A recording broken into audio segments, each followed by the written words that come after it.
নমস্কার, কেমন আছেন সবাই? আশা করি সবাই ভালো আছেন। আজকের এই ভিডিওতে আমরা একটা স্পেশাল জিনিস সম্পর্কে জানবো, যেটাকে আপনি বলতে পারেন হ্যাকিং এর হার্ট। ঠিক আছে, এই জিনিসটা ব্যতীত আপনার হ্যাকিং এর জার্নি একদম অপূর্ণ থাকবে। আপনি হ্যাকার বলতে পারবেন যে নিজেকে, আপনি যদি এই জিনিসটা মাস্টারি না করেন তো আপনি নিজেকে হ্যাকার তো বলতেই পারবেন না। উল্টে আপনি যদি কোনো প্রফেশনাল ব্যক্তির সামনে গিয়ে বলেন যে আমি একজন হ্যাকার, তো আপনাকে ট্রোল করবে, সেটা আলাদা বিষয়। ঠিক আছে, আজকে আমার ইন্টারফেসটা একটু আলাদা লাগতে পারে। আমি আমার ভার্সন অপারেটিং সিস্টেমের এটা চেঞ্জ করেছি ইন্টারফেসটা, অ্যান্ড আমার ব্যাকগ্রাউন্ডে কিছু নয়েজ আসতে পারে, সো প্লিজ এটাকে ইগনোর করবেন। আমি আপনাদের পরে যখন সব কিছু পরিস্থিতি স্বাভাবিক হবে তখন আমি আপনাদের এর রিপ্লেস ভিডিও একটা দিয়ে দিব। ঠিক আছে, সেখানে আপনারা ভালোভাবে দেখতে পারবেন অ্যান্ড করতে পারবেন। That's it. আজকের যে বিষয়টা সম্পর্কে আমরা জানবো সেটা একটা ভিডিওতে হবে না, আরও দুটো ভিডিও দিব এরপর, এবং ভিডিওটা কতক্ষণ হবে সেটাও আমি সঠিক বলতে পারছি না। যতক্ষণ আমি সেলফ স্যাটিসফ্যাকশন পাচ্ছি যে এটা সম্পর্কে আপনাদের একটা ভালো ধারণা দেওয়া হয়ে গেছে, ততক্ষণ অবধি ভিডিও চলতে থাকবে। সো ধৈর্য নিয়ে বসবেন। অ্যান্ড এটার যে জিনিসটা করবো সেটা হচ্ছে রিকগনিশন। ঠিক আছে, রিকগনিশন মানে কি? কোনো টার্গেট সম্পর্কে ইনফরমেশন গ্যাদার করা, বা হ্যাঁ, আপনি ইনফরমেশন গ্যাদারিংও বলতে পারেন বা রিকগনিশনও বলতে পারেন। আপনি একটা টার্গেট সম্পর্কে যত ধরনের ইনফরমেশন গ্যাদার করতে পারবেন সেটা হচ্ছে আপনার জন্য প্লাস পয়েন্ট। ঠিক আছে, সাপোজ আপনি যদি একটা ওয়েবসাইটে কী কী টেকনোলজি বা একটা সিস্টেম ধরেন, আপনার অ্যাপ্লিকেশন চলছে, সেই অ্যাপ্লিকেশনে কোন ল্যাঙ্গুয়েজ ইউজ করছে, জাভা ইউজ করছে, কটলিন ইউজ করছে, নাকি রিঅ্যাক্ট নেটিভ ইউজ করছে, নাকি ফ্লাটার ইউজ করছে, না যেটাই খুশি ইউজ করুক, যাই ইউজ করুক, নাকি সুইফট ইউজ করছে। ঠিক আছে, যাই হোক, সেটা যদি জানতে পারেন তাহলে আপনার জন্য হয়তো আপনার টার্গেটের কাছে যাওয়াটা আরও ইজি হতে পারে। সাপোজ একটা ওয়েব অ্যাপ্লিকেশনে কোন ধরনের ডেটাবেস ইউজ করছে, রিলেশনাল না নন রিলেশনাল, সেটা জানা আপনার জন্য সুবিধাজনক হতে পারে। সার্ভারটা বা আপনার যে ওয়েবসাইট আছে সেগুলোতে কতগুলো পোর্ট রান করছে, কতগুলো পোর্ট অ্যাক্টিভ আছে, সেই পোর্টগুলো ভার্নারেবল আছে কিনা। অলমোস্ট 65,000-এর উপরে পোর্ট আছে, 65,755 মেবি, আমি সঠিক ফিগার রাউন্ডটা মনে নেই এবার।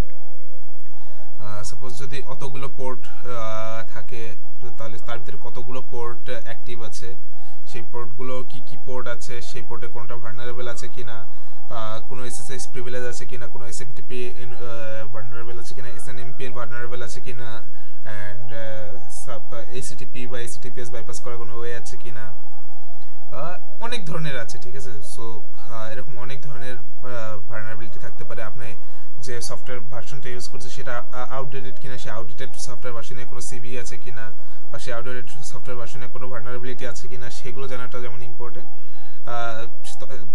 এক্সপ্লয়টেশন যতটা ইম্পর্টেন্ট, তার থেকে অনেক গুণে বেশি ইম্পর্টেন্ট হচ্ছে এটা।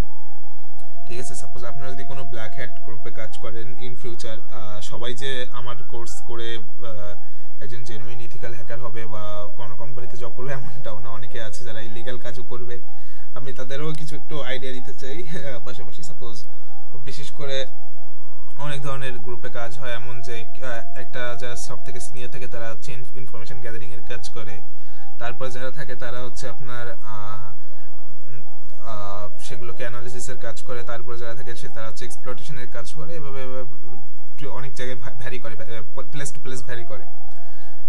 সেম টু সেম অনেক সময় বেশিরভাগ ক্ষেত্রে আমরা পেনিট্রেশন টেস্টারের জবেও দেখতে পারি যে আপনাকে একটা ইনফরমেশন দিল, আপনারা হয়তো কোনো গ্রুপে কাজ করছেন, তো সেই গ্রুপে কয়েকজন মিলে ইনফরমেশন গ্যাদার করছে, সেই পোর্ট স্ক্যানিং করছে, প্রিভিলেজ এসকেলেশনে ট্রাই করছে, যত ধরনের ইউআরএলস আছে সবগুলো গ্যাদার করছে, সেগুলোর ভিতরে কোনোটা ভার্নারেবল আছে কিনা সেটা করছে, সেগুলোর ভিতরে কতগুলো লাইভ আছে, কতগুলো লাইভ নেই, সেগুলো উপরে করবে কেউ অ্যানালিসিস করবে।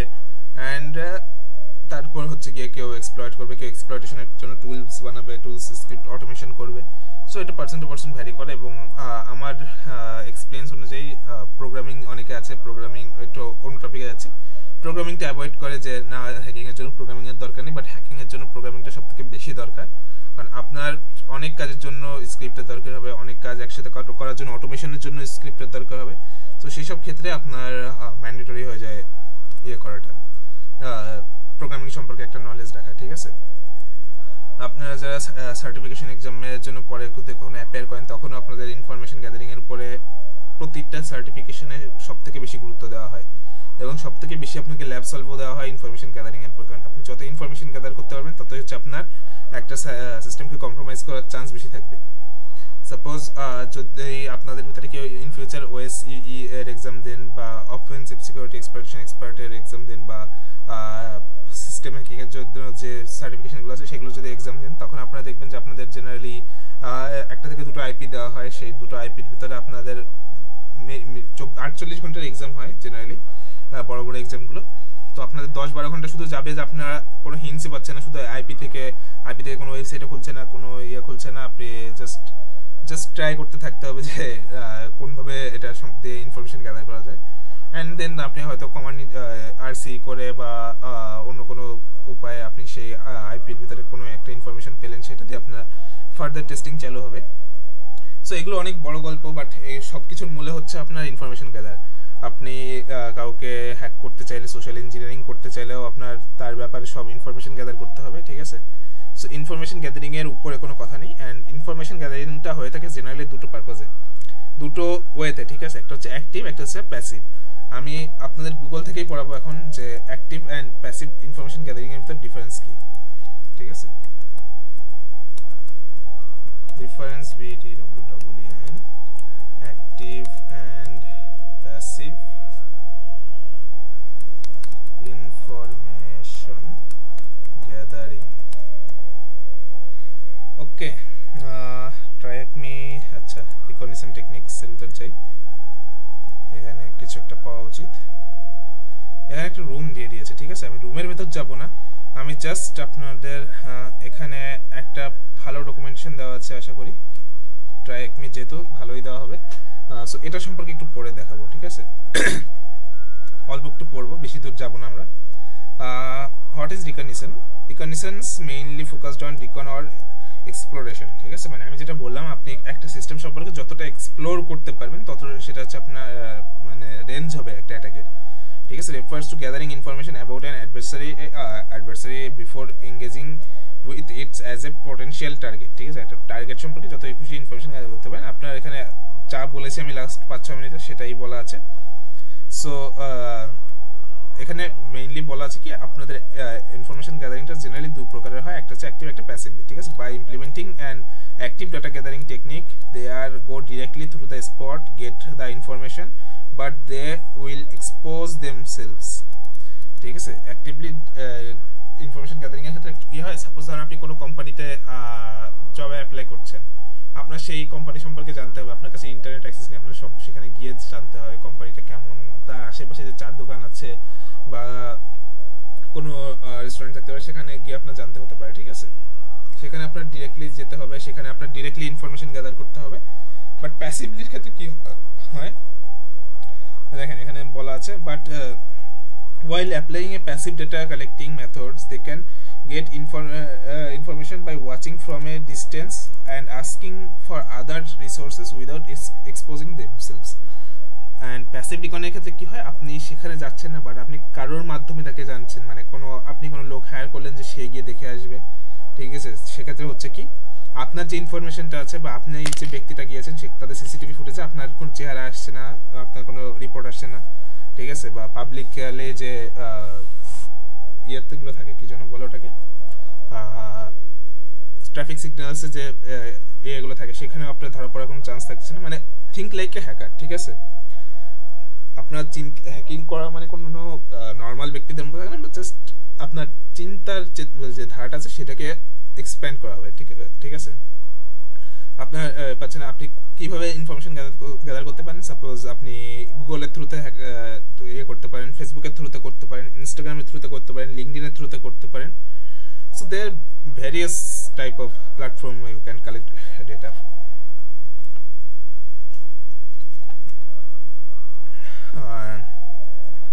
এবার আমরা প্যাসিভ ডেটা গ্যাদারিং এর জন্য কি করতে পারি। সাপোজ এখানে দেখতে পাচ্ছেন কিছু কিছু active recognitions techniques and tools, social engineering আছে, পোর্ট স্ক্যানিং আছে, নেটওয়ার্ক ম্যাপিং আছে, ডিএনএস এনুমারেশন হচ্ছে, ওএস ফিঙ্গারপ্রিন্টিং আছে, ভালনারেবিলিটি স্ক্যানিং আছে। প্যাসিভের ক্ষেত্রে কি আছে, প্যাকেট স্নিপিং আছে, সার্চ ইঞ্জিন ডর্কিং আছে, পাবলিক ডাটা অ্যাগ্রিগেশন আছে, সোশ্যাল মিডিয়া অ্যানালিস্ট আছে, আর্কাইভাল রিসার্চ আছে, ইমেল হারভেস্টিং আছে, ঠিক আছে। দা হারভেস্টার মেবি আমারটায় কাজ করবে না কিছু কারণে, ঠিক আছে। আমি মেবি একটা জিনিস ভুল বলে ফেলেছি, ঠিক আছে। এখানে অ্যাক্টিভ রিকগনিশনের ক্ষেত্রে আপনার এক্সপোজের ব্যাপারটা আপনি আরেকভাবে দেখতে পান যে আপনি কোনো ওয়েবসাইটে যাচ্ছেন, সেখানে গেলে কিন্তু আপনার যে ইনফরমেশনটা আছে সেটা আপনার মানে আইপি অ্যাড্রেস আছে সেটাও আপনি ধরা পড়ে যাচ্ছে, ঠিক আছে। সো এটা মাথায় রাখবেন আপনারা। Just think like a hacker, ঠিক আছে। আপনি ভিপিএন ইউজ করে যেতে পারেন, টরের মাধ্যমে যেতে পারেন, ঠিক আছে। সোশ্যাল মিডিয়া অ্যানালিস্টে গেলে আপনার সেখানে পড়ছে না, আপনার ফিঙ্গারপ্রিন্ট পড়ছে না, আপনার কোনো আইপি অ্যাড্রেসের থেকে ভিজিট হচ্ছে না, সেটা হচ্ছে ব্যাপার, ঠিক আছে। গুগল ডর্কিং এর ক্ষেত্রে আপনার সেই রিস্ক নেই, আর্কাইভাল রিসার্চের ক্ষেত্রে সেই রিস্ক নেই, দা ইমেল হ্যাভাস্টিং এর ক্ষেত্রে আপনার সেই রিস্ক নেই, ঠিক আছে। ইমেল হ্যাভাস্টিং মানে দা হ্যাভাস্টার টুলের মাধ্যমে আপনার একটা সাইটের সম্পর্কে যত ইনফরমেশন আছে সেগুলো বের করার একটা ওয়ে আর কি, ঠিক আছে। এগুলো পরে দেখবেন আপনারা। বা প্যাকেট স্নিফিং এর মাধ্যমে হচ্ছে আপনি আইপি অ্যাড্রেস দিয়ে ওই নেটওয়ার্কের মাধ্যমে নেটওয়ার্ক অ্যানালাইসিসের একটা প্রসেস আছে, ঠিক আছে, ওয়ারশেল। সো এগুলো আপনাদের কোর্সে দেখানো হবে না। ভালনারেবিলিটি স্ক্যানিং এর ভিতরে নেসাস, ওপেন ভ্যাস এগুলো আপনারা নিজেরা এক্সপ্লোর করে নিতে পারেন। ওয়েস্ট ফিঙ্গারপ্রিন্টের ক্ষেত্রে আছে, এখানে কিছু কিছু দেওয়া আছে যেগুলো আপনারা নিজের থেকে করতে পারেন, ঠিক আছে। নিজে থেকে পড়ে নেবেন, হচ্ছে ব্যাপার। এবার আমরা কিছু জিনিস দেখি যে আমরা কিভাবে একটা টার্গেট সম্পর্কে ইনফরমেশন গ্যাদার করতে পারি, ঠিক আছে। সাপোজ কিছু জিনিস দেখি আমরা। সাপোজ আমরা টার্গেট করব কোনটা, একটা টার্গেট চিন্তা করি আমরা। ওয়েট,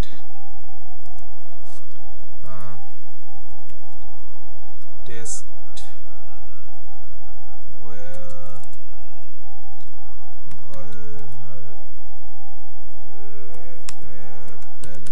ওয়েবসাইট, আমার এখানে টেস্ট ওয়েবসাইটের তো এটাকেই দরকার আমার, ঠিক আছে।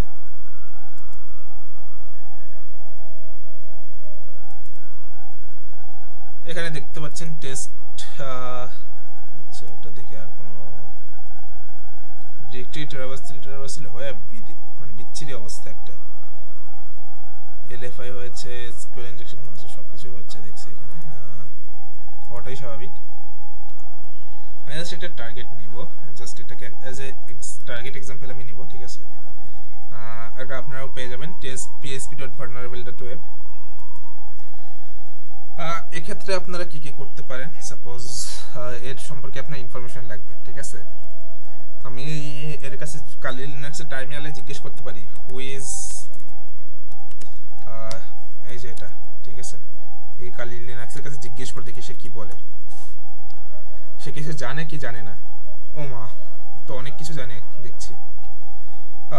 নট ম্যাচ ফর, ওকে। আচ্ছা, এক কাজ করি, আমি ফার্স্টে ক্লিয়ার করি। আমি আগের আইপি অ্যাড্রেসটা দেখার চেষ্টা করি পিং দিয়ে, ঠিক আছে। পিং c4,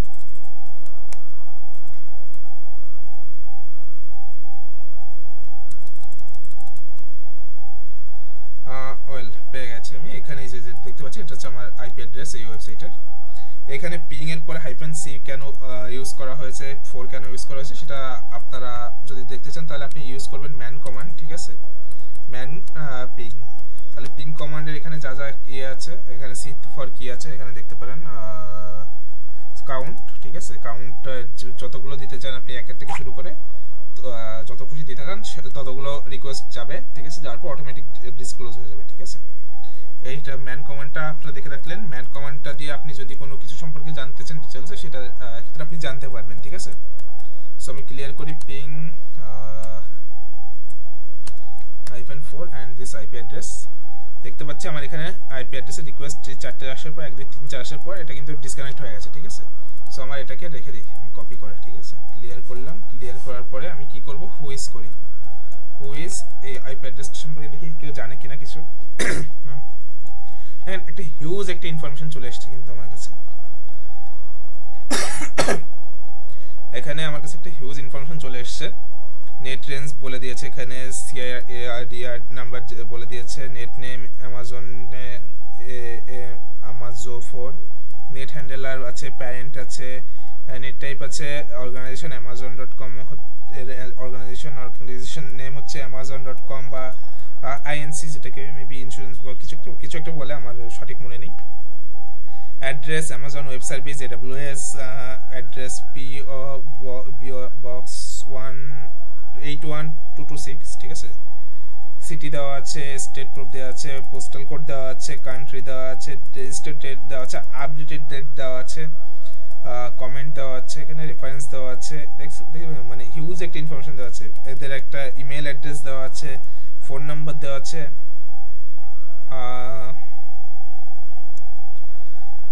অর্গানাইজেশন হ্যান্ডেলারের নাম দেওয়া আছে, হ্যান্ডেলের নাম দেওয়া আছে, নেম দেওয়া আছে, phone number, email address, huge. আপনি দেখতে পাচ্ছেন এখানে একটা হিউজ পরিমাণ নাম ইনফরমেশন দেওয়া আছে, ঠিক আছে। সো এটা তো দেখলাম, দেখার পর এটাকে ক্লিয়ার করি, ঠিক আছে। ক্লিয়ার করার পর আর কি হবে ইনফরমেশন গ্যাদার করা যায়, আমি একটু দেখে আসি। তো আবার আমি তখন ট্রাই একমিনিটে দেখেছিলাম, আমি ভুলে গেছি, ঠিক আছে। এখানে সোশ্যাল ইঞ্জিনিয়ারিং আছে, সোশ্যাল ইঞ্জিনিয়ারিং যাবো না, পোর্ট স্ক্যানিং আছে, পোর্ট স্ক্যানিং এ যাবো না, নেটওয়ার্ক ম্যাপিং এ আছে, নেটওয়ার্ক ম্যাপিং এ যাবো না, ডিএনএস এনুমারেশন আছে। এই ডিএনএস এনুমারেশনটা একটু দেখে আসি তো আমরা, ঠিক আছে। এখানে দেখি ডিএনএস রিকন করি, ডি করি,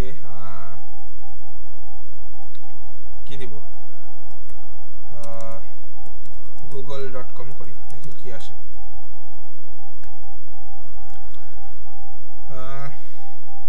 দেখতে পাচ্ছেন আমাদের গুগলে যে আমরা ডিএনএস এনুমারেশন করতে যাচ্ছিলাম সেখানে কিছু জিনিস এসছে, যেমন এসও এসছে, ns1.google.com, এগুলো কি আমরা কিছু জানি না, ঠিক আছে।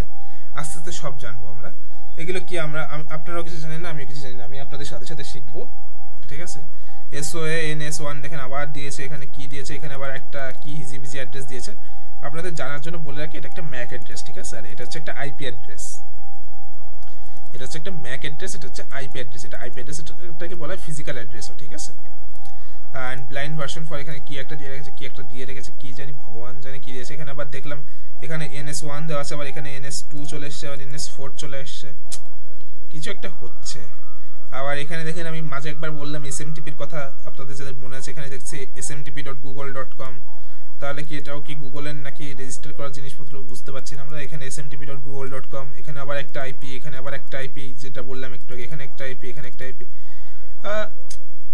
কিছু তো একটা হচ্ছে না। আবার এসএমটিপির এখানে দেখতে পাচ্ছি আমরা ম্যাক অ্যাড্রেসও একটু আলাদা আছে, কিছু তো একটা হচ্ছে এখানে, তাই না। এই রেকর্ডস ফোন, ঠিক আছে, এটা বাদ দিলাম আপাতত, পরে কথা বলছি। এখানে একটা মেইল অ্যাড্রেস পাচ্ছি, mail.reports.google.com। চিন্তার বিষয়, গুগলেরও ইনফরমেশন, গুগলকে আমরা হ্যাক করে ফেললাম নাকি সেটাও তো এখন দেখার বিষয় না। এখানে এসআরভি দিয়ে কি একটা পাচ্ছি, এগুলো আবার কি যে ব্যাপার। এখানে বলছে আবার এনুমারেটিং এসআরভি রেকর্ডস, অ্যান্ড এর উপরে যদি যাই আমরা, এখানে বলছে DNS sec is not configured for google.com, আবার গুগলের থেকে ইনফরমেশন পাচ্ছি, কি পাচ্ছি। সো এটা আপনারা জাস্ট একটা এক্সাম্পলের হিসেবে দেখেন, ঠিক আছে। এখানে অনেক কিছু আছে যেগুলো আপনারা এখন জানেন না, এখন বললেও বুঝতে পারবেন না, বাট ধীরে ধীরে বুঝতে পারবেন। কিন্তু দুটো জিনিস আপনারা মাথায় রাখবেন, ঠিক আছে। এই যে এগুলো হচ্ছে একটা আইপি অ্যাড্রেস, আর এগুলো হচ্ছে একটা ম্যাক অ্যাড্রেস, ওকে। এগুলো একটু মাথায় রাখবেন আপনারা আর কি। তারপর হচ্ছে আর কি, আপাতত এগুলো নিয়ে মাথা ঘামানোর দরকার নেই। ডিএনএস রিকনটা আপনারা দেখতে পেলেন, ডিএনএস রিপোর্ট কি করে পেতে হয়, ঠিক আছে। সো আপাতত এটা থাক, আপনারা যখন ডিএনএস এনুমারেশনের সেকশনে আসবে তখন আরো ভালোভাবে দেখতে পারবেন, ঠিক আছে। আমি জাস্ট একটা এক্সাম্পল দিচ্ছি যে আমরা কিভাবে স্বপ্নের মতো করে পিছনে ব্ল্যাক ব্যাকগ্রাউন্ড থাকবে, তারপরে গ্রিন টেক্সট আসবে, তার উপরে কিভাবে হ্যাকিং করতে পারি, ঠিক আছে। একটু মুভি ফিল দিচ্ছি আপনাদের আপাতত। তারপরে এখানে ভালনারেবিলিটি স্ক্যানিং, এগুলোর উপরে কোনো কাজ নেই আপাতত, আপনাদের দেখে শান্তি পাবেন না, আপনাদের প্রথমে একটু আনন্দ দেওয়ার জন্য কাজ করছি আমি, ঠিক আছে। পোর্ট স্ক্যানিংটা একটা হিউজ বড় চ্যাপ্টার, ওর উপরে কম করে হলে 4-5টা ভিডিও দিতে হবে, না হলে আপনারা বুঝতে পারবেন না কিছুই, ঠিক আছে। সো আপাতত ভিডিওটা এখানে রাখছি, আপনারা জাস্ট একটু দেখতে পারলেন যে কি হচ্ছে এখানে, কি মানে ইনফরমেশন দেখলাম, একটা হুইজ দিলাম, তারপর একটা আইপি অ্যাড্রেস দিলাম, দেখলাম যে কিছু ইনফরমেশন চলে এসছে। এখানে ডিএনএস রিকন বলে কি একটা জিনিস আসছে, ডিএনএস রিকন দিয়ে একটা হাইফেন ডি ফর ডোমেইন, মনে রাখবেন এটা ডি ফর ডোমেইন, অ্যান্ড তারপর google.com দিলাম, এখানে কি একটা চলে এসছে। আচ্ছা গুগল এটা তো আসলে, এবার আমরা দেখি অন্য কোনো কিছু আনতে পারি কিনা। এবার দেখি আমরা কি করব কিসের দিয়ে, amazon.com এর কোনো ইনফরমেশন আনতে পারি কিনা দেখি তো আমরা। ঠিক আছে, দেখেন অ্যামাজনেরও কিন্তু ইনফরমেশন চলে আসছে আমাদের কাছে, ডিএনএস এর ইনফরমেশন। মানে আমরা আস্তে আস্তে হ্যাকিং এর দিকে অগ্রসর হচ্ছি, আমরা আস্তে আস্তে হ্যাকার হতে যাচ্ছি, সেটা বলতে পারেন আপনারা।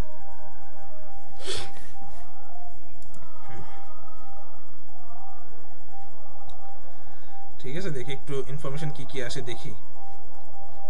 একদিনে আপনারা কেউ 0 থেকে 100% করতে পারবেন না। আপনাদের প্রোগ্রেসটাও দেখতে পারবেন না, যে আপনি আগের দিন কি পারতেন, আজকে কি পারলেন। ঠিক আছে, আপনার একবারে গিয়ে দেখবেন যখন আপনি 90% 80% শিখে ফেলবেন কোনো একটা ফিল্ডের ভিতরে, তখন গিয়ে আপনি আসলে দেখতে পারবেন যে আপনি বাস্তবে কিছু শিখেছেন। ঠিক আছে, সো এখানে দেখতে পাচ্ছেন, এখানেও আগে দেখছেন আপনার ওখানে google.com ছিল, এখানে আবার amazon.dns.org আসছে। ব্যাপারটা কেমন যেন একটু গোলমেলে লাগছে না আপনাদের কাছে? এখানে দেখেন abuser@amazon.com কি সব দিয়ে রেখেছে, ইমেল অ্যাড্রেস। তাহলে কি আমরা বাস্তবে হ্যাকার হয়ে গেলাম? এখানে amazon.com আছে, আবার এখানে অ্যাপেল ডোমেইন ভেরিফিকেশন দিয়ে রাখছে, কিছু তো একটা হচ্ছে। আগে যেরকম এখানে ns1 google.com ছিল, এখানে amazon.dns.net হচ্ছে। দেখি আপনারা কয়জন ভ্যালিড কোশ্চেন করতে পারেন এখান থেকে, যে এটা কেন এসছে বা ওটা কেন এসছে, আমি সেটা দেখবো এবং সেটার উপরে আগে অ্যান্সার দিব, তারপর হচ্ছে এরপরে ডিএনএস এনুমারেশনের ভিডিওটা দিব। ঠিক আছে, ডিএনএস এনুমারেশনের ভিডিওটা কিছুদিন পরে আসবে, আপনারা এই ভিডিওটা দেখুন। আপনাদের সেই কোশ্চেনের উপর বেস করে আমি কিছু অ্যান্সার দিব, তারপর হচ্ছে আপনাদের ডিএনএস এনুমারেশনের ভিডিও আসবে। তার আগে এন ম্যাপের একটা ভিডিও আসতে পারে, কি করে পোর্ট স্ক্যানিং করতে হয় তার উপর। ঠিক আছে, তো আজকের জন্য এইটুকুই, দেখা হবে পরের ভিডিওতে। তখন একটু লাইক কমেন্ট শেয়ার করে দিবেন আর কি। ঠিক আছে, বাই বাই।